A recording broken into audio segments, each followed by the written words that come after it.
Deshaun Watson was hurt. He was hurt in the home game. He happened to get carried off the field.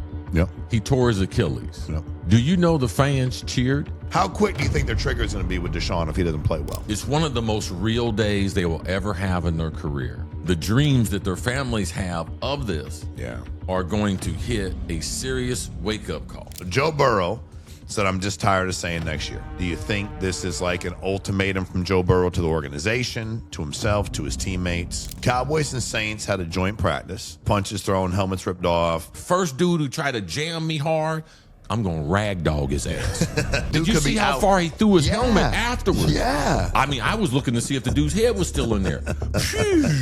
Rookies are suing their way back to college. Talk to us about how you feel about dudes being in a pro camp, being in a preseason training camp, and then they decide, man, I'm going to go back to college and play football. It just didn't work out for me. I got another year back there. Do you think the Seahawks have a legitimate chance to run it back this year? The Rams are so sexy, and they can't be blocked. And Aaron Donald's coming back. Ooh, watch out for the boogeyman. Ooh, Myles Garrett. Have you guys ever seen Bigfoot? Well, we found him. Who do you believe wins the MVP this season? If I had to bet right now, I'm going to have to go with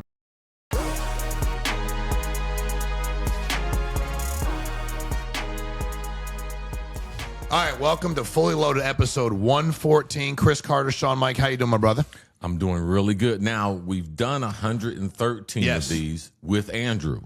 Yeah, go ahead. Now, Okay. Andrew's not rest in peace, but He's Rest in Peace Fully Loaded podcast. Yes, he's been diverted to another division within Yes. the organization Correct. where we can utilize all of his energy, all of his skills, That's and very everything. good. That was very. And when I buy into a team, when we get in, you're going to be a role for you. You're going to be in front of the camera and the mic. So we got Victoria. We call her Victorious. That's her name, Victorious. Because that's all we're accepting. That's her. That's victories. That's all we're accepting here. So welcome. This is her first one solo. Yes. So if they're better, let her know because Andrew's no longer here. So Right. She's All right. behind the screens blushing right now, but we're gonna move on. She is blushing. Yeah. Well, she had to experience because she's my sister-in-law. So I took my wife and my sister-in-law and my mother-in-law to a Dolphins preseason game. I thought you loved them. I do. I love them. They know you're crazy. They know how fucked up I am. But I had to. I was pulling this out because I'm like, I'm gonna get some information. And you were talking recently. This isn't even in notes, but I want to about the most terrorized, tormented fan bases based on their team's performance. We've talked about this a few different times. I did not realize this. Do you know the Dolphins they hold the current record for years without a playoff win in the NFL? No, I didn't. 25 years. I would have lost a lot of money betting on that. Yeah, 25 years without a playoff win. I mean, Raiders 23, Jets 15. Oh my goodness, the Jets, they're just babies. Jets, babies. Panthers 10, Cardinals 10, babies. Steelers 9, Falcons 8, Chargers and Colts tied at 7, Vikings and Tennessee tied at 6. Then you get Browns and Saints only 5. Jaguars, Giants, Cowboys, Bengals 3, Packers, Bucks, Lions. I'm worth. Everybody else is in there. They only 1 year and then 0 for all the teams. 25 years, the mother effing Dolphins haven't won. And I'm going to tell you what. Here's what everybody talked about. Your game plan. I sat down next to dude. He had news to the lady. She must have given up. The poor lady. She'd been riding those season tickets for years, and she finally was like, "I had enough. Y'all got me." So it's there now. I have new seat right there next to me in the end zone. And I looked at the dude. I said, "Hey, welcome, man." And I shake his hand, and he said, "Yep, I'm here for the first pick. I'm here for the first pick. I'm here. I don't think we're going to win a game." I said, "You know what, man? I got a guy who knows a lot more about football than all of us combined." And he was telling me we just need to start thinking about Jeremiah and start envisioning the Dolphins in their picks. So that was my pain for the. So they We got good news, but we got bad news. We got a lot of bad news and a lot of pain on the way. A lot of bad news will lead to good news. So, all right. So, I want to start with the Browns' name to starting quarterback. okay. Talk to us about what you believe about Deshaun Watson being named the starting quarterback, not Shedeur Sanders, and what that looks like for the Cleveland Browns moving forward this season. I'm so glad you started with that because there are so many different levels to this explosive equation. All right. number one, we can't forget a little more than a season ago, Deshaun Watson was hurt. Mm-hmm. He was hurt in the home game. He happened to get carried off the field. Yep. He tore his Achilles. Yep. Do you know the fans cheered? I did not know that till I watched a clip this weekend. I did not know that, but now I'm aware they cheered him when he got hurt. Because I was really, upset with him when I first listened to his comments. And then I went back and started watching more videos and started attaching, more of the whole story to it. And I don't care as a competitor, as an athlete, a performer, when you get injured in the line of duty, and then which in turn you're at a home game, even the Philly fans, they're not as bad. They haven't done anything like that recently. You know what I'm saying? They did when Michael Irvin hurt his neck in Philadelphia. I remember that. I'm old enough to remember as that. he was carried off. That was dirty. But this is the home team. Correct. And this is supposed to be your guy. And I can understand disappointment. Mm-hmm. But I can't understand why, even in their frustration, they cheered when he tore his Achilles. And then now when he comes back, they're at home again. And it's the preseason. And these wounds are still fresh. I thought he was going to be able to win the fans back. I thought he was going to be better than Shedeur. And I knew it had to be by a wide margin because it doesn't make sense in the last year of his contract, the last year of the guarantees, everything these fans have gone through with this $230 million worst contract in the history. Yep.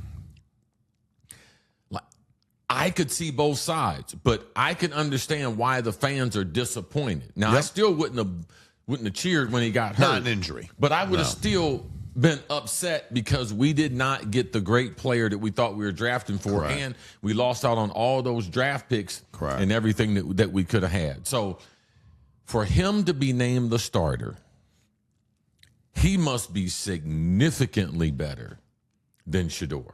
Okay. And for him to be named the starter, it sends a message to the veterans. Hey, guys, we're trying to win right now. We're not trying to rebuild. Yeah.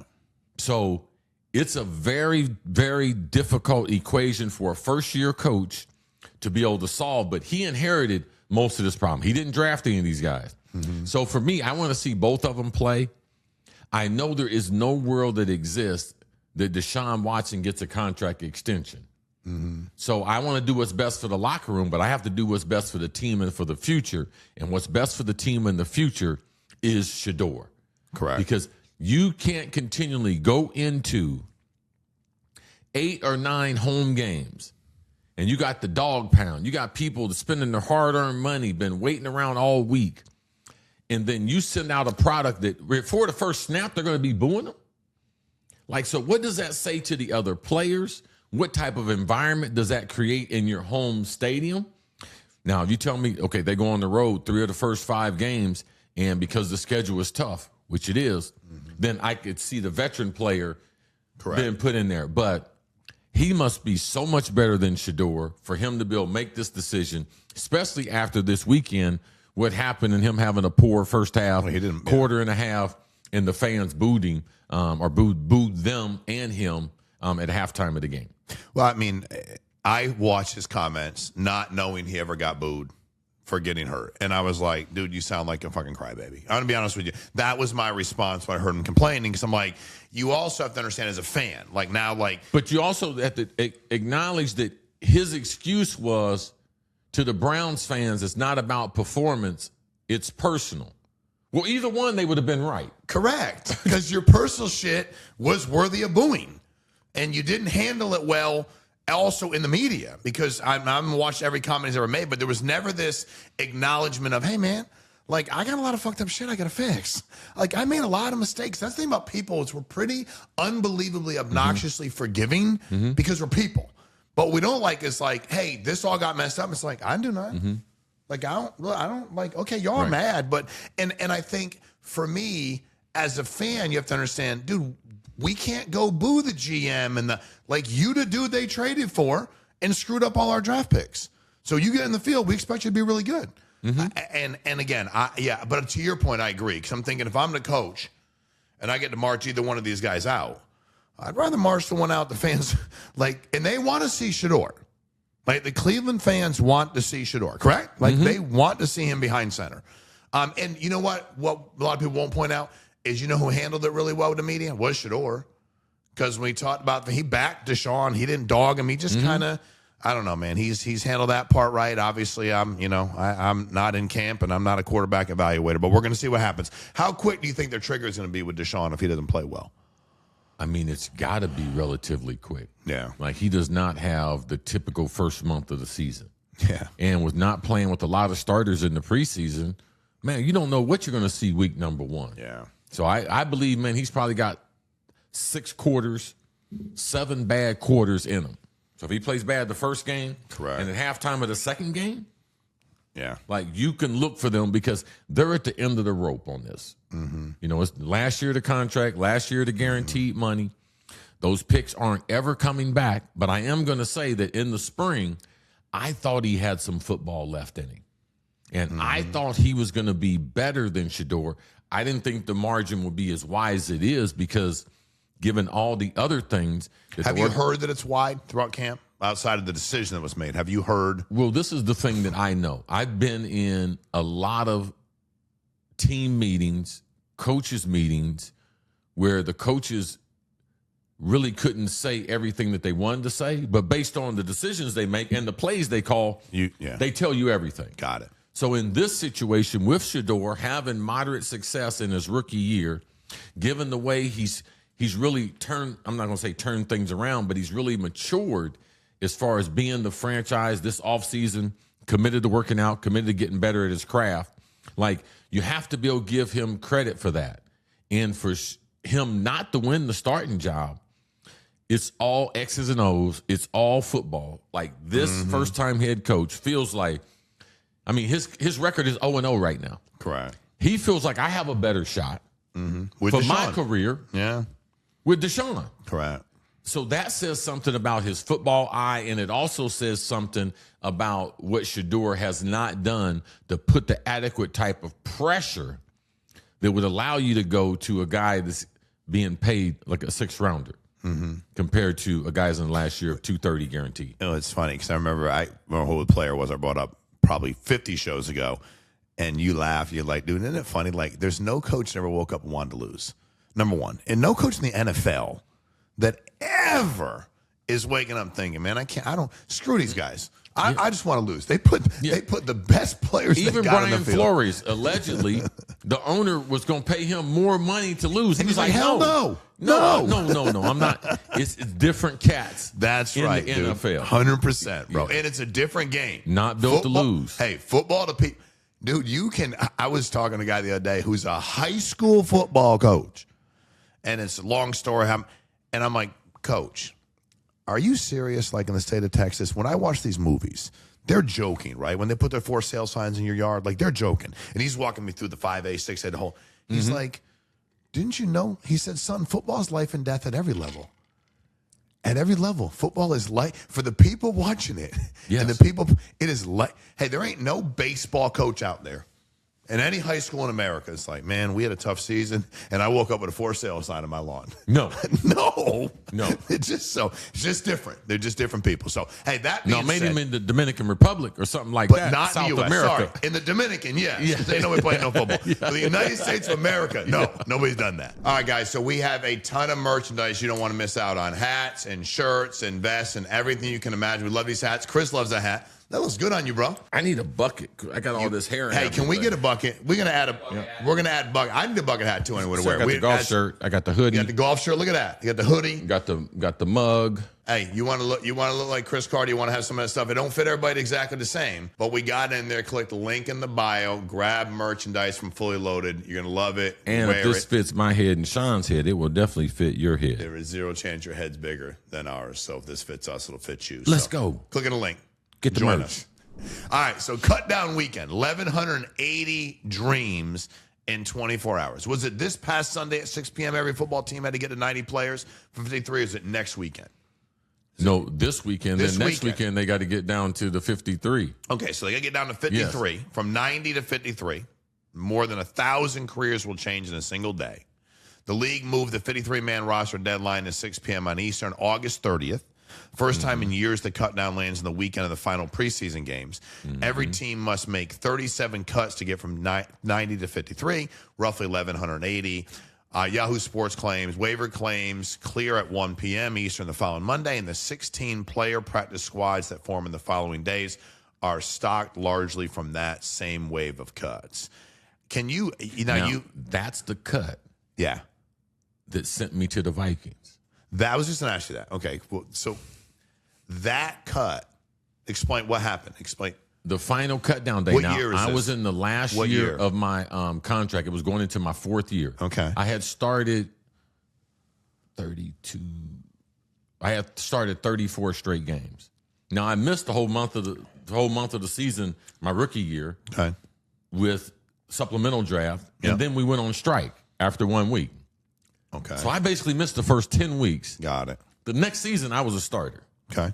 All right? Living hard, enjoying the pro life. But I strained my hamstring, and because of a failed drug test that offseason, Buddy Ryan at that point had decided he was going to move on. So he had drafted 3 receivers. But none of them were clearly as good as myself. And none of them went on to have career anywhere in the same stratosphere that I had. So, but on that Labor Day, the last cut that weekend, that's when I got cut, got the notification from the team that I was being released. And then Did you ever think that was going to happen at that time? Like with what was going on, knowing you're the best receiver in camp, did you think there's a chance you'd be cut? Well, I didn't think I was going to be cut because I didn't know how it was going to play out. Now, Buddy Ryan was just saying based upon the alcoholism. Yeah, he didn't believe he he could didn't change. believe in people like me. So he wanted me to be a backup. He wanted me to be the third down receiver and the red zone receiver. And I'm like, I'm only 24. Yeah. And these guys aren't better than me. Correct. Like, you made a bad decision, and you have to live with that. I'm not going to allow you off the hook by saying, yeah, coach, I'm willing to be a backup. These guys are not better than me. So, no, I don't want to stay here any longer. So that was the first time that I thought I could be cut. You knew that. Okay, that conversation. But before that conversation, you thought, I'm here. They're going to keep. How they not going to play me? They would have been foolish. Correct. Well, they were. We had were Super they, Bowl aspirations they as were a foolish. team. Like, they Correct. would have been foolish. Like, and they would have never been able to keep me on the team and been a backup to those guys because the team would have been in an uproar. Correct. Because they want to win. Yes. Team wants to win. Bunch of other dudes that want to win. Yeah. So there will be some valuable players out there. Now, just not a lot of Chris Carter stories. Correct. But people will be sifting through the trash next weekend, seeing if they can find a diamond in the rough or a filler. You know, a guy that can fill a roster spot until they can either get someone better or draft someone better and be able to get them at the right price. And then once that doesn't happen for these guys, their options are what? Talk to their agent. Continue working out. Yeah. Figure out how I can make some supplemental income to keep my workouts up. Yeah. Do I stay in the city where I just got cut? Do I go back to where I went to college? Like, what am I going to do for Because there are employment? no other options to play football outside of that. No. That's still the craziest thing to be about football. No. Compared to baseball and basketball. Basketball, you can get on a plane Or and go being to a Europe. lawyer, you go apply for a job. No, I didn't get it. Guess what you do? You get keep putting your app in. That's right. You keep putting, NFL's the only job. it's the only one. It's crazy. Now, you talking about a bad day, man. That's what I'm saying. I used to tell the young guys because typically the team has played the last preseason game and everyone's at a hotel. I tell the young dudes, don't answer the fucking phone. Don't answer. They might be cutting you. Bro, don't answer. What did I do, man? I'm just sitting up there. I'm nervous and everything. Got my cell phone. I got the. Hey, don't answer. Do you see that Vikings number come up? Don't answer that shit. Bro. Do not disturb. I'm sleeping. Probably is there to I'm get like, you I'm like eventually. Rip Van Winkle. I'm going on a nap. I don't know when I'm going to wake The up. NFL will find you. They will send somebody to tell yeah. you. Oh, no, yeah, no, you absolutely. only avoid it for a little bit. There's every tricks in the trade has been tried. And if they cannot contact you, they have a guy. Yeah. They typically call him the Turk, you know. And you know when he's coming, like in the cafeteria, He doesn't like to come in the locker room, but, man, they'll get you out the parking lot. Because he knows better than coming to the locker room. Oh, man, absolutely. Yeah, He'd be like, get your playbook. You can go see the coach. Like, you walking down the hall, you grab tapping on your the shoulder. computer, grab your Everything. tablet, go see the coach. Uh-oh. This is going to be a cruel day. It's going to be tough. It's going to be tough. Because it's one of the most real days they will ever have in their career. Because these have been guys that have been dudes on teams, superstars, their whole lives, all everything, all conference, all everything, and the dreams that their families have of this are going to hit a serious wake-up call. Because this is not something that just happens to that individual. It happens to him, his whole family, everyone that's rooted for him, his little league coach, like everyone. But this is no different than when you go from middle school to high school, from high school to college. There's a weeding down, a funnel process. And the NFL is the same thing. We're going to get to the 1,600 best players. I can guarantee you that. Yeah. But some people are going to have to be cut in the process to be able to do that. And some of those will be players that are significantly better than the players they kept. But because of price and because of special teams, they'll make that excuse to keep the younger player. And then also insurance. The overall cost for employees. How many years you know, you get to too many? Man, how many years you're tenured? Like, are you vetted yet? Like, are you a vetted player? And if you're a vetted player, if you make the first week, your whole salary is guaranteed. Yeah. So guess what they'll do? They'll cut the veteran player, hope he gets through waivers, then pick him back up. And then pick him up on week number 2 where he's working check to check. And it costs him every week to week. If he gets hurt, don't play, don't play. Yes. But if you keep him, you got to pay the whole That's year. the economics. Yes. So, no, I'm not going to. No. So I'll miss you for a week. Yeah. But clear waivers. I get the option to have you work check to check compared to giving you $1 million, $1.1 million, $1.2 million guaranteed. That's a huge difference. It's a cold world. Oh, man, the NFL is the It's coldest. a cold world, bro. Damn.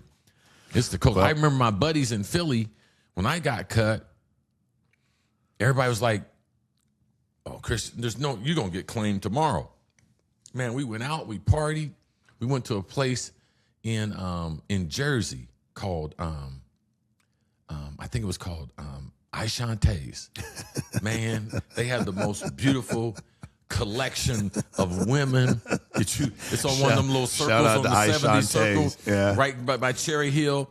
Bruh, that was my last night in Philly. And man, did we put one on. But this is the thing, though. I woke up the next morning and was like, I ain't got a job, man. What you? Yeah. You hung over? You ain't got no job. I'm unemployed. Yeah. And then my phone started ringing. There you go. Bill Parcells first. Rest was history. Vikings, yeah, it worked out. Rest was history. It worked out. But, I didn't know though. Plus, you made some changes. Oh, plus you made some personal. Oh yeah, yeah. We put some Mr. Clean in there and cleaned some shit up. All right. So here's a guy who's not getting cut, but he said he's tired of saying. So Joe Burrow said, I'm just tired of saying next year. NFL.com, he said, after a joint practice, I'm tired to manifest it. I'm tired of saying next year, next year, next year. This is it. Life's way too short to keep pushing things down the road. ESPN Burrow framed it as an urgency he wants the whole organization to share, saying he wants to show his teammates the standard required to go make it happen. The comments reignited long-running speculation about Burrow's future in Cincy, unproven but loud, with fans noting the Rams could have a quarterback opening whenever Matthew Stafford steps down. Do you think that this is like an ultimatum from Joe Burrow to the organization, to himself, to his teammates? Well, people don't realize Joe Burrow is from Ohio. And I'm pretty certain his team growing up was the Bengals. Yep. But now you get there, and you're that guy. You're all-world everything. You know, you have success early, go to Super Bowl your second year. And then ever since then, they've been just like the Bengals that he grew up watching. And I'm going to tell you this, regardless of how much money you have or you make, there's a certain amount of professional pride that comes with everything that you do. Now, Joe Burrow, he might be in Italy going to fashion shows. But when you look at his resume and he's not talked about in the same breath that we talk about the other quarterbacks, and Joe Burrow's been around the league long enough to realize that, you know something? In Buffalo, man, they got real pressure to win. You know something in New England with Kraft and Vrabel, they got real pressure in Kansas City. They went through one season, man, the city almost burned down. They got real pressure. The Chargers, like there's real pressure that the organization collectively with the players put on themselves. Why would your quarterback have to amp up the pressure? I know. It lets you know the Bengals are still run by the same people. I don't know how we expect them to change their DNA. No, Joe Burrow is no different than Carson Palmer. That's what he said about his career. That's why he quit. Ended up going to Arizona. It was because the same mentality. Now, I do believe that he has somewhat put himself into a corner because he wanted them to pay the wide receivers. And they did. They paid him. Now they're trying to fix the defense. He's made other comments as far as things that he wanted. They're going to be doing that. Now, Joe Burrow is untouchable. Correct. So I don't believe that he'll be available to trade it to the Rams and everything. I don't know why people think that that's just going to happen. Just snap your fingers. Correct. And you're going to take one of the great quarterbacks we have and put him with one of the great offensive minds that we have. And they don't have a whole bunch of draft picks. Yeah, who are they going to give him? Yeah. I mean, they don't have a whole bunch of collateral to be trading out into the future for someone, you know, like Joe Burrow. So I like that Joe realizes who he's working with, and he's going to have to amp up the pressure because this is not what the Bengals and their ownership, this is not what they do, man. Yeah. Like they're cost cutting, save money. Let's count the check at the end of the season. We're gonna make money. Yeah, no matter what we do, we're gonna make money. No matter what we're gonna do. We're okay with losing. We can get up. We can get up. Guess what? When I We're lose, losing. guess what I win. I make money. I make money, but I'm still owner of the team. 100%. Like you can't take my team away. And my profit might even be better margin wise. I don't spend any money. The people in Cincinnati are showing up to see them. They've improved all the facilities. Like it is time for the big Pittsburgh, new coach. Baltimore, new coach. Cleveland, dumpster fire, still on fire. Let's go, Cincinnati. It's your opportunity. Like it's time. Yeah. Like it's really time. And Joe Burrows is a dude, though. This is just not a player talking. Like this is calculated. It's well thought of. And when you play and you're the first pick in the draft and you're drafted by your hometown team has to assume a lot of that responsibility that it takes with having a player like him. Yeah. If not, trade away the draft pick. Let someone else have him and have a mediocre quarterback because you can lose with one of them just as good as you could with a superstar. You don't need a superstar to lose. No. Yeah, no doubt. All right, so there was Cowboys and Saints had a joint practice. ESPN reports punches thrown, helmets ripped off. The league fined the Cowboys and the Saints $500,000 each for the brawls, one of the largest team fines ever handed out in practice. NFL.com says Saints tight end Brock Rex Steiner, son of WWE Hall of Famer Scott Steiner, took a Cowboys defender down with a wrestling move. Dallas coach Brian Schottenheimer quipped, "Right now I'm in charge of Fight Club." Do you think these 2 weeks ago, Cousins and Crosby camp violence, caused a little scuffle? Do you think, like you talked about this a couple weeks ago about these joint practices, they get heated and dudes get after each other? This is something you need, though, to lead up to the season, right? You can't not have these joint practices with other teams and get after it. Well, this is the thing you cannot have. You cannot have the collective bargaining agreement that has taken away all these official days on the field. Collective bargaining agreement take away all these padded practices, and then you think you're going to get the same product the first week of September. Like, that's not how this works. There is a certain amount of iron on iron that needs to be presented before you get to the season. Now, I'm going to tell you, those joint practices, I tell my guys, take 2 or 3 Advil and drink you a energy drink, okay? And to me, it's more of a reaction. Like the first dude who tried to jam me hard, I'm going to ragdog his ass, okay?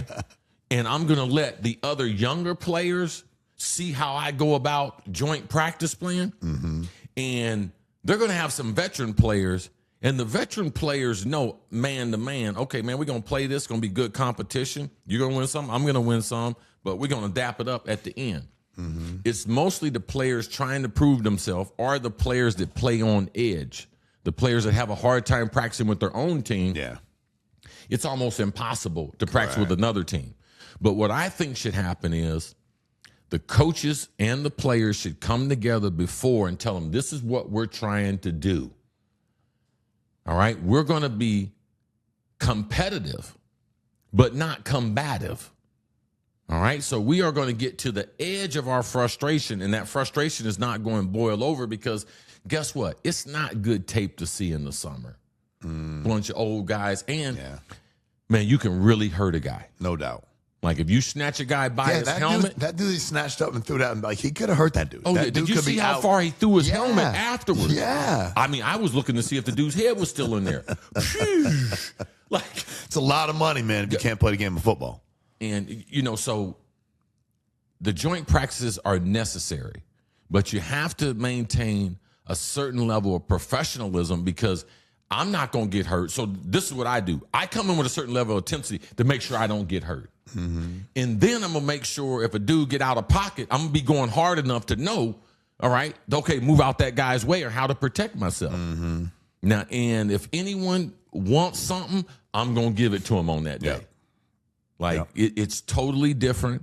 It's a message day. It's a great day to work at your craft against elite competition. You've been going to OTAs, mini camp against your same guys. You've been going all 3-4 weeks of training camps against the same guy. It's great to see some different coverages, different uniforms, different systems, different calls, different techniques. So I believe it's necessary, but I do believe, and certain teams did this. They sat down with the teams before, or the staff sat down and said, this is what we will condone, and this is what we won't condone. We're here both to work and get more done together. And that's why with a lot, I'll probably say if there were 16 joint practices, there might have been 4 or 5 that, a couple skirmishes did break out, and that's about normal. Mm-hmm. The rest of it was very, very professional. Very, very professional. 2 professional organizations coming together and operating at a high level and getting a lot of work done, situational football that you really, really need before the season kicks off. Got it. All right. So another camp question, I guess, or just in general. So after the Falcons, according to Yahoo Sports, after the Falcons offense went out to eat, veteran tight end Kyle Pitts handed rookie Zachariah Branch 3 separate checks for the team. They told him more than $30,000, part of the annual rookie tradition dinner, they said. Fans ripped the tradition, according to Pro Football Network. Dudes go broke with the viral video showing Branch on a 4-year rookie deal worth about $7 million, leaning back in disbelief as each new check arrived. One tab alone came to $14,649.66, and Pitts reassured the shell-shot rookie on camera, I'm going to help you. Is this a tradition that's been going on for a long time? Anybody ever try to hand you a check? You ever been part of this, here's my $30,000 dinner bill? No, that's really up to the veterans. Okay. And it doesn't serve well, and it's not good for team building. Okay. And even if someone did it to you, don't make it right to do it to someone else. We've had some great stories. I mean, guys with all guaranteed contracts. I mean, they put the hammer down. Hey, listen, man, I'll give y'all $10,000. Get what y'all want. Let's enjoy it. I think Jalen Ramsey, I think he had 10 or 15 grand. Listen, anything beside that, we're going to have to bust some knuckles to get that. All right. All right. But I got the first 10. I got 10 on this. This old song said I got 5 on it. Yeah, I got 10 on it. I got 10,000 on this one. Okay. Now y'all eat, be merry, and everything, but let's not get carried away. Yeah. Because these are your teammates, and just because you can do something doesn't mean that you have to do it. And I can understand the public. Do you know how many hours? Do you know what normal people do? Correct. To be able to make that kind of money? Correct. Do you know how many pails of shit I got to shovel at my job? Like, do you know how hard I work? And if they pay me $70,000 a year after taxes and I get to keep 48 of it, and you just spent $30,000 on a dinner, that was almost my yearly salary. And we want to be touchable to our fan base. Yeah. And there's certain things that inside the factory You don't need to share. We don't need how the sausage is made, bro. No, because you wouldn't eat it. I wouldn't eat. No, I wouldn't touch it. The hot dogs, no, just y'all do it. It wouldn't be appealing. And our business is no different than any other business. Now, the guys that are in the moment when you're there and you had it done to Kyle Pitts, and now he's on his second contract, being paid handsomely, it's all shucky ducky, you know, laughing and everything. Shucky-ducky. But it's just unreasonable. And it's unreasonable to think that because everyone's not a first rounder.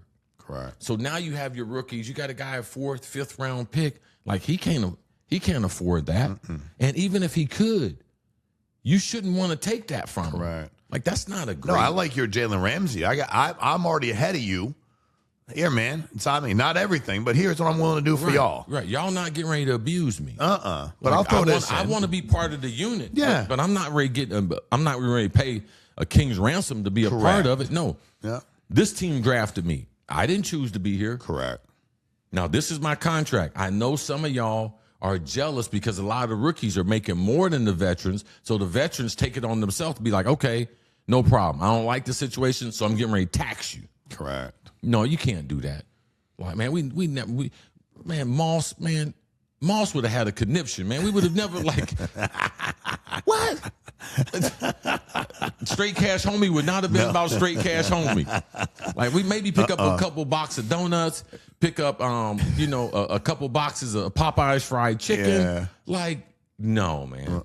No, that's just totally uncalled for, an abusive situation. Okay. All right. So the rookies. Let's say rookies. Moss, we're going to dinner. It's going to cost $20,000. Yeah, and you want to piss off? And you want to piss off Randy Moss? Man, that mug would not have been running on Sunday. He would have told after the game, "Hey man, what happened? Hey dog, they charged me $30,000 for dinner." I told him I'm done working for the week. Ain't nobody good if Moss is done working for the week. That ain't good for anybody except the other team. That'd be good for the other team. All right, so rookies are suing their way back to college. So Bucks rookie Jack Pyburn had 2 sacks in his preseason opener. Days later, a judge granted him the right to leave the NFL and go back to college football. Pyburn, an undrafted rookie edge rusher with the Bucks, is among 16 players granted a TRO, temporary restraining order, against the NCAA, allowing a return to college football this season. His case argues the NCAA's 5-year eligibility clock unfairly cost him the season. He lost torn ACL at Florida in 23, and the TRO lets him enter the transfer portal while the lawsuit proceeds. And I saw there's one kid, he going back to LSU, like he's with camp, and I was talk to us about how you feel about dudes being in a pro camp, being in a preseason training camp, and then they decide, man, I'm going to go back to college and play football. It just didn't work out for me. I got another year back there. I would just like to think in my role, we get a new player after 3 weeks of training camp. Yeah. In college. No preseason games or anything. We just been out there grinding it. So we get a new player, and it's obvious he's going to take playing time away from. Yeah, he was just an NFL camp. He's playing. He's going to play. So not only the message do I have to send to the room that he's going into, if that's a tight end, defensive lineman, offensive lineman, but then the trickle down effect. Guess what? I got to call that kid's parents. Yeah. Now, I know Lane Kiffin is not going to call those people's parents if this tight end is going to replace at LSU. And be like, this is an unfortunate but fortunate circumstances. Based on this ruling, we have the opportunity, because I have a relationship with a guy. Because I believe it's easily explained, but I don't believe they're going to go about it that way. Yeah. So now you have all this animosity, and I don't care how good LSU is. The parents won't be happy. They can't be happy. Yeah. Because that kid was the starter up until this dude decided to come back from the NFL. Like, you're named your start. You know you're a starting tight end. Yes. And you're in. You're at LSU. Yes. And you got I mean, as long as you went and performed the way you're performing, you're going to be a starting tight end, which I did, Coach. I'm here. I'm starting. And guess what? And now my man comes back. And if you're a starting tight end at LSU, you're going to get a chance at the NFL. Playing the NFL. 100%. Now, here comes this old dude. Like, he's had the same opportunity for me for 4 or 5 years, and now he's coming back into college. Like, just left an NFL camp. Like, he's prepared. this is the thing that I love about the NFL. The NFL, they're like gangsters. Mm-hmm. They're sitting on the corner. People out there selling and moving their product. They're looking around like, what's going on? This ain't got nothing to do with me. What do you mean? All this money? No, it don't. They're out there running their own business. They have a farm system, and it's totally out of control now. Mm-hmm. The NCAA has no power to do anything. Shit, I got 1 year eligibility. I got kicked out my 3rd year. Can I come back? Why not? Now I took money from an agent. Can I come back? Mm-hmm. Y'all wheel me out there? Y'all got health insurance for a 60-year-old? You worry about all your organs, then you go out there and get hit. Thank you. I'm going to burn all my timeouts the first drive. I don't even want to go to that game. I love you, but I ain't going to that game. Right. But it's out of control. Yeah. Every court case, judge rules in favor of plaintiff compared to NCAA. Mm-hmm. They don't need to go to court about anything. Correct. Matter of fact, I'm wondering today, what is the overall power of the NCAA They don't have any. today? What do they have? Now, collectively, I have to try to teach our kids a system that's moving, and it's changing every year. But dictators get overthrown. At the end of the day, eventually, in every society historically, dictators get overthrown. And the NCAA got to a point before all this bullshit happened that they decided, fuck everybody. The student athletes, everybody. And guess what? You got overthrown. And the overthrow is pretty ugly. Because at the end of the day, this is now turned about as ugly as it can. Everybody's turned on them. No. Every team, 32 teams, are scouring the waiver wire. They're out calling people. Hey, man, what do you think about that guy running back? Correct. You guys going to cut him? Because, no, not for our team. No. He getting ready to get shipped back to college.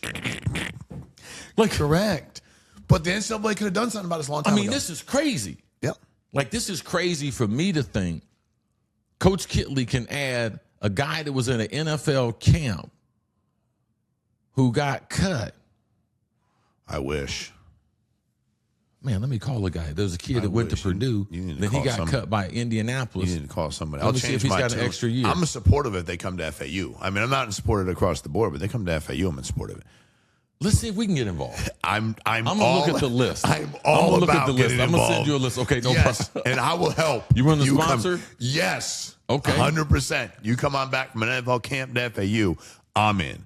But also, every year you watch guys get exploited, get all this money made off of them, and then somebody's banging them and dogging them and chastising them for fucking getting an airline ticket. And you knew eventually, dude, hey, guess what? If y'all are not going to bend a little bit, somebody's going to break you. And that's what happened. So this is, yeah. And I think it was the Oregon coach. Because he was on. He's like, well, we got our... And it's like, dude, you can't... It's the wild, wild west.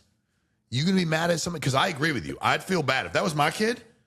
even though I'm like, okay, did you earn the spot? Yeah, man, but Dad, this kid just came back from the Commanders. I've been overdoing my thing. I'm like, did you fuck something up? Were you not playing hard? No, they just got this dude. He's 26. And let me tell you something. Those practices and the skill level and the coaching level. Oh, my God. And you've been through 6 months of that? That kind of situation, and then I'm going back taking a child's job? Absolutely. Yeah. They got no chance. No, they don't, dude. It is the wild, wild west. They got no chance. This is another one of the most horrific things that the NCAA, with no power, that are allowing in college sports. Who's the pros and who the amateurs now? Correct. There isn't. Hey, there used to always be a distinction. But that's the thing. If you want to once you allow it, dude, you can't put toothpaste back in the tube. Now they're pros. So these court cases actually make sense to me from a business standpoint. You're getting paid. Now all that goes away. All of it. So if you do the 5-year, the 4-year, you got kids playing on COVID. I'm like, that dude's 33 years old. Oh, yeah. That's why they had to put in a new rule. Yeah. So now it's 5 for 5. So these are the last little sprinkles. Yep, these are the last sprinkles of the COVID kids. Of the kids that want to play when they're in their late 20s. The most entitled kids in the world through COVID. Killing these high school kids, by the way. Killing these high school kids' dreams. We totally forget high school recruiting. Killing them. I guarantee you there is a young recruit at all these positions that he was going to get some sweat. Yeah. Now his time and his reps are minimized because we got a guy 28. You're going to apply for Social Security fucking next week. And now I'm back in college football. Stop, man. I mean, stop. He's You not had ready your to chance. retire from football. Not injuries, just age. He's going to retire in college. He's got his AARP card. He's shopping in the discount lane. Gets discounts on his plane tickets and rental cars. It is ugly, dude. But but if they want to come to FAU, I'm a sponsor. Anybody out there, this is a public service announcement. You're looking to come back? FAU, that's Florida Atlantic University, that's Boca right. Raton, Florida. We pay players like everybody else. Yeah, we will sponsor you. All right, so banner Shawn night pays players 100%. Especially if you just came from an NFL camp. Oh. You get more money. You get more money. The rematch opens the season. So the Wednesday night in Seattle, the defending champions raise the banner, then host the Patriots, the team they just beat for the Lombardi. First Wednesday opener in over a decade. 2026 season on September 9th, 8:20 Eastern is a rematch of the Super Bowl. Seattle won franchise's second trophy, continuing the tradition of the champion opening at home. It marks the first time the league has opened a regular season game on a Wednesday again since 2012. Do you think the Seahawks have a legitimate chance to run it back this year? They really do. Okay. Because they're one of the few teams that you didn't hear about the celebrations. Like, you didn't see all the parties. That's a good point. You didn't see, like, guys getting in trouble in the offseason. You didn't see a whole bunch of contract holdouts negotiate. Immediately, they have decided, hey, Super Bowl MVP, goodbye, bye-bye. That helped them. They got Sam Bradford under contract for a couple more years. Witherspoon, the all-world corner, they got that deal taken care of, made him the highest paid corner in the history of the NFL. I watched their body language, how they respond to each other, how they responded in the preseason. And I do believe that they have that championship-type mentality. And when no one expected you to win it, like, there is a certain amount of cachet that goes with that because the Rams are so sexy and they can't be blocked. And Aaron Donald's coming back. Ooh, watch out for the boogeyman. Ooh, Myles Garrett. Have you guys ever seen Bigfoot? Well, we found him. We traded for him. So all these things, they're flying under the radar. And I do believe in the head coach. Yeah. And I do believe he has a type of edge to him. Well, you said he's a dude. You said it last year. Really Even during the season, he's a dude. No, he really is. And this organization, they do things the right way. And I watched a road game against Tennessee. Man, they had to have 20,000 people there in Tennessee. Yeah. So the 12s are alive and flying everywhere. Yeah, Seattle ain't that close to Tennessee. So they have the number one home field advantage. Yeah. In playing there, that's real. And I do believe flying under the radar, the lack of parties, the lack of red carpet events that they were going to, I believe that will be beneficial to them as they try to repeat, which is one of the hardest things to do in sports. Okay. All right. We'll look forward to watching it. All right. So Cam Newton won the 2015 MVP nearly unanimously while leading the Panthers 15-1 season, went to Super Bowl, lost to the Broncos. Newton retired with the most rushing touchdowns by a quarterback in NFL history, according to Pro Football Reference, a record he took from Steve Young. His resume spans a Heisman Trophy, college national title, number one overall pick, offensive rookie of the year, and an MVP. In a 5-year run, that was one hell of a run, matched by very few people, against a short prime cut down by shoulder and foot injuries. I was talking about all these guys in their prime and did they dominate their decade and how long they play. Does Cam Newton have a chance to be a Hall of Fame football player? If he was a basketball player, because they weigh the totality of everything that they do in basketball, men and women. Okay. So it's not just their high school career. It's not just their college career. It's everything. Okay. The totality of it, he would have a better shot. He has no shot at being in the Pro Football Hall of Fame. Yeah. Because the reason why is because there's two reasons why, and they're people. Number one, people probably think for a dual threat quarterback, people think about Randall Cunningham and Michael Vick. Now, Michael Vick was a better version of a running quarterback than Cam Newton. Even though Cam went to the Super Bowl and Cam was the totality of his career, Michael Vick was a better player. Now, then comes along the modern day Cam, which is Lamar Jackson. Yeah. And he's the best all time of any 105 years, 6 years playing in the NFL. He's the best dual threat quarterback that we've had. Now, Steve Young in the Hall of Fame, he might build, but 2 times already MVP. Now, he doesn't have a Super Bowl, but right now on his merits, he is standing in a crowd of one by himself. So it's hard to make a case for yourself when there are people that did this better. When you look at people like, say, Gale Sayers, a lot of young people won't recognize him, but that's why Terrell Davis, it was easy for him to get in because the model had already been created with the short career by Gale Sayers. Yeah. And Terrell Davis dominated, and that's why he was selected to the Hall of Fame. Those 2 Super Bowl rings definitely helped the case. Yeah. You know, so I think Cam was a good player over a short period of time. Like, greatness is measured over longevity, or you have to be so great in a short period of time. Recent news, Luke Kuechly, who ends up getting in after a short career with Carolina, but he was amazing. Like, he was truly amazing. He was truly one of the best linebackers at his position, top 4 his whole career. Yeah. You know, so that's why he's able to get in. So when you talk about that, you talk about Sterling Sharp, him getting in last season after a short injury-filled career. It took him forever again. He was dominant. He was a better player 100%. than Cam Newton was. So they have the models out there. I just don't think that the voters, and because of other players, once they get on the ballot, then that would, you know, take away votes or energy from Cam. But a good player had a short career. If he was in the NBA, because of national championship, undefeated Auburn, first pick in the draft, rookie of the year, Super Bowl, MVP, that 5 year. Got it. Okay. Makes sense. All right. Greatest quarterback and receiver duo ever. So Peyton Manning and Marvin Harrison connected for 112 regular season touchdowns, most by any quarterback and receiver duo in NFL history. Joe Montana and Jerry Rice won 3 Super Bowls together and remain the standard by what most duos seem to be measured by.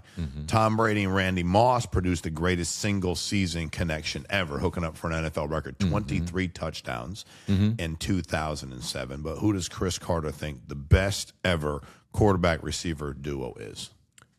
Marvin Harrison and Peyton Manning. Okay. And because they orchestrated so much at the line of scrimmage, and Marvin lined up in one spot the whole time.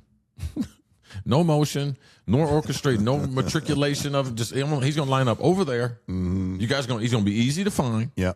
But he's going to be open. And how they changed the game and their overall success collectively, it's easy for me if I wanted to say, okay, Joe Montana and Jerry Rice and everything. But I think that Peyton Manning and Marvin changed the game more, that allowed quarterbacks more freedom, opened up the offense to start playing more 3 receivers.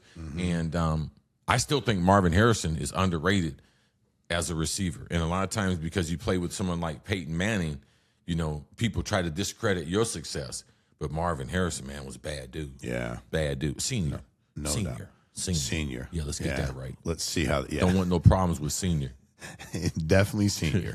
Yeah. And he wasn't in Arizona either. So good for him. No. Peyton. Senior's a dude. Senior's a dude.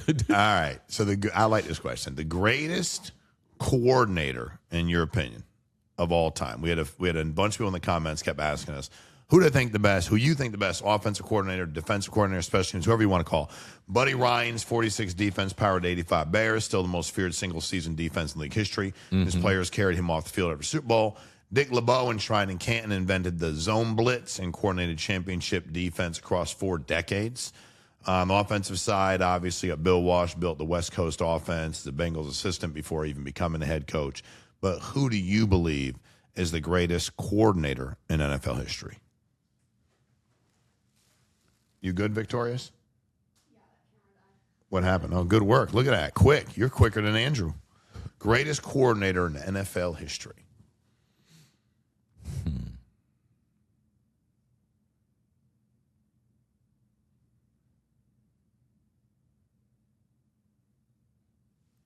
I'm going to go with Bill Belichick. Okay. All right. Because regardless of even when he was a coach, they played the same way. So it's hard for me to look at the careers separately. Like, you knew he was going to be a really good coach. Mm-hmm. And what he did with the Giants and leading them, especially with Parcells.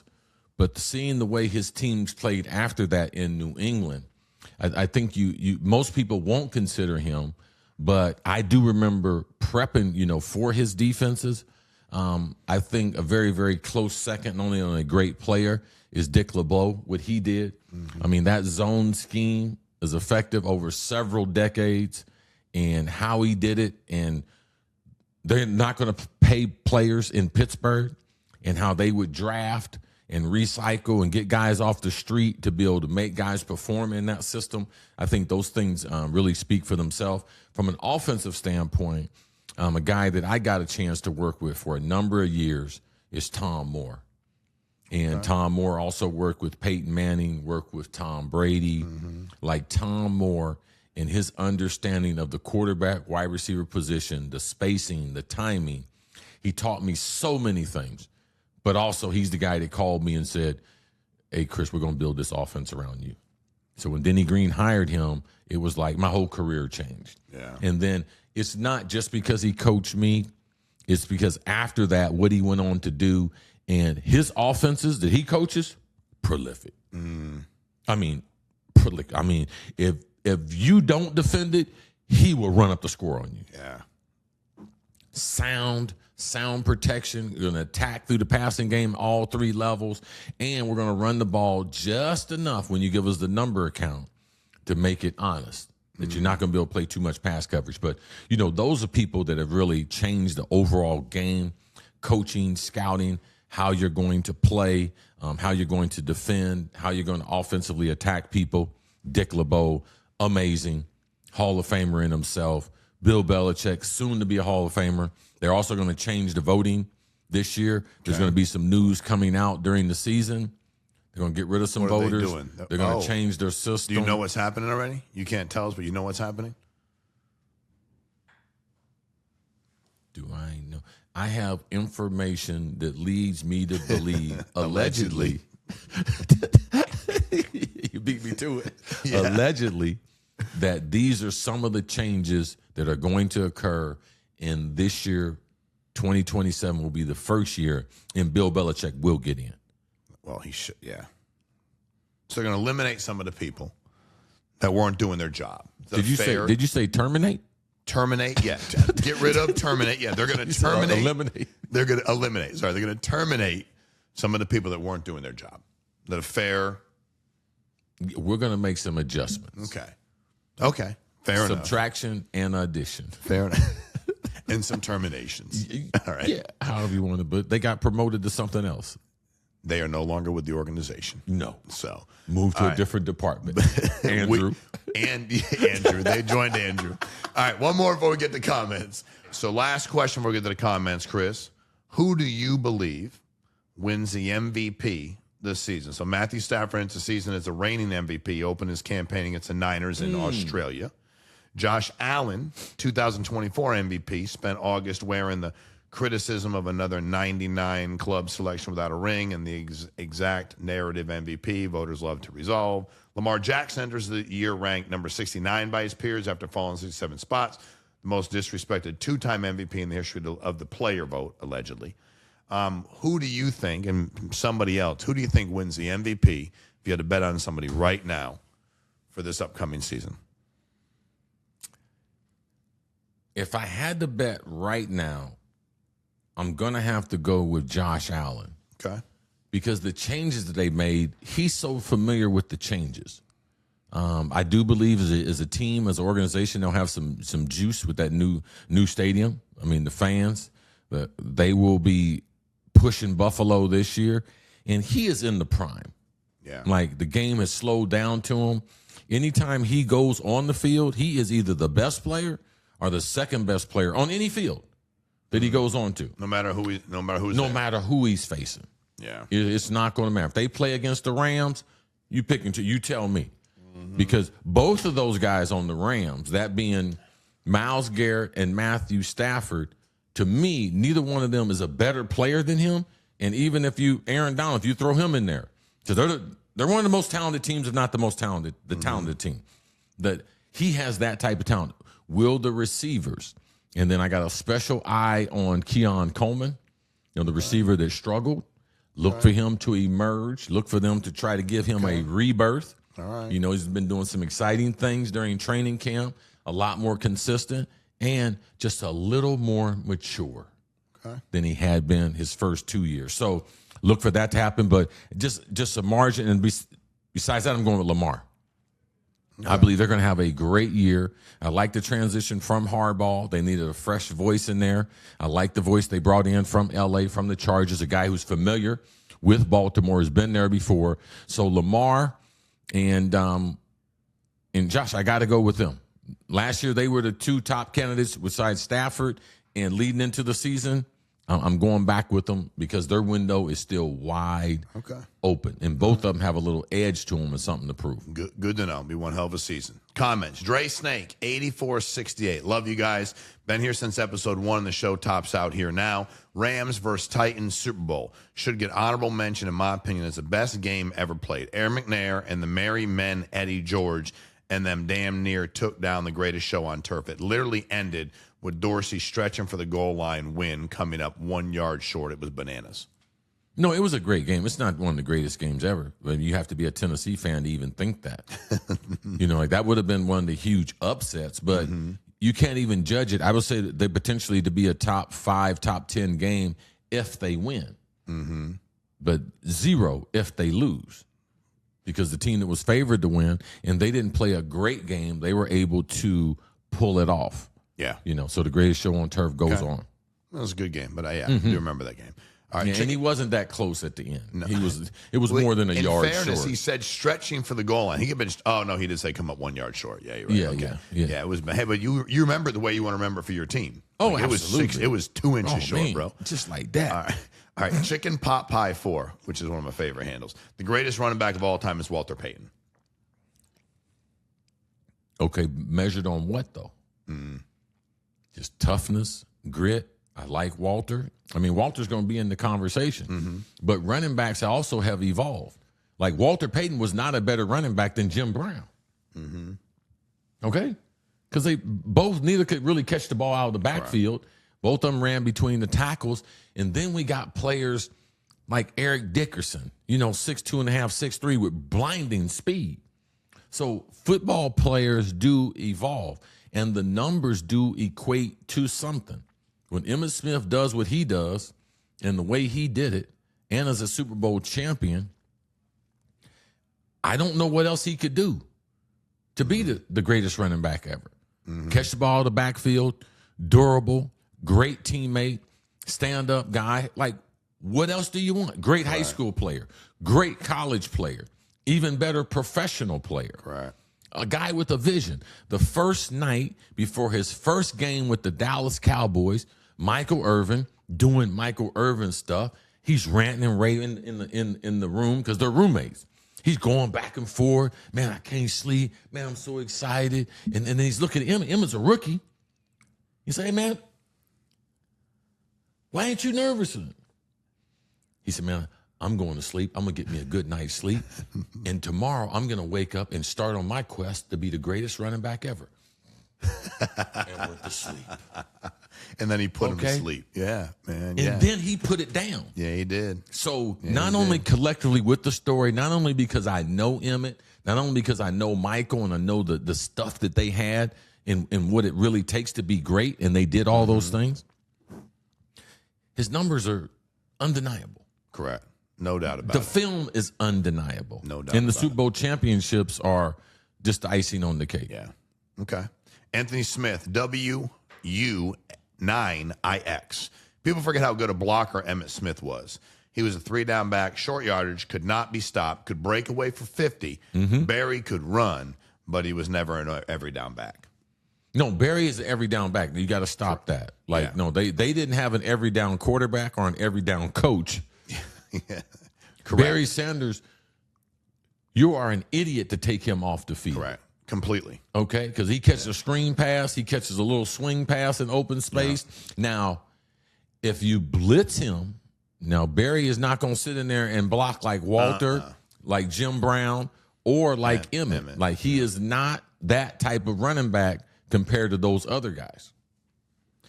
Andre Oates, 8405. CC, come on, brother. You played with Randall Cunningham. He was the biggest show on turf. He was the first. He would look like a rubber band man.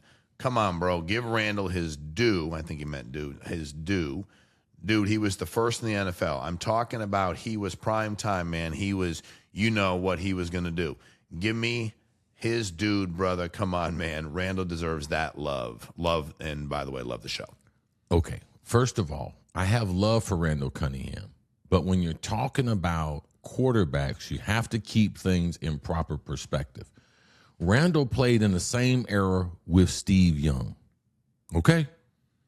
Mm-hmm. And there is nothing that they can be mentioned.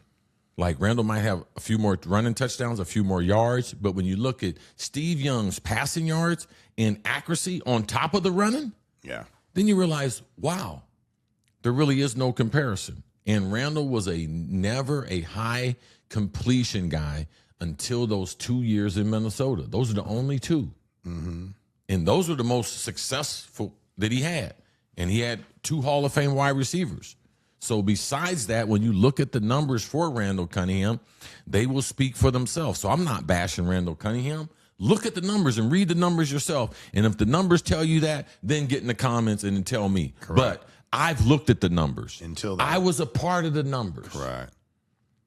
The reason why myself and other receivers didn't develop in Philadelphia because the lack of a passing attack, not only a coordinated passing attack from a coach's standpoint, but because we didn't have a quarterback that would stand in the pocket and anticipate.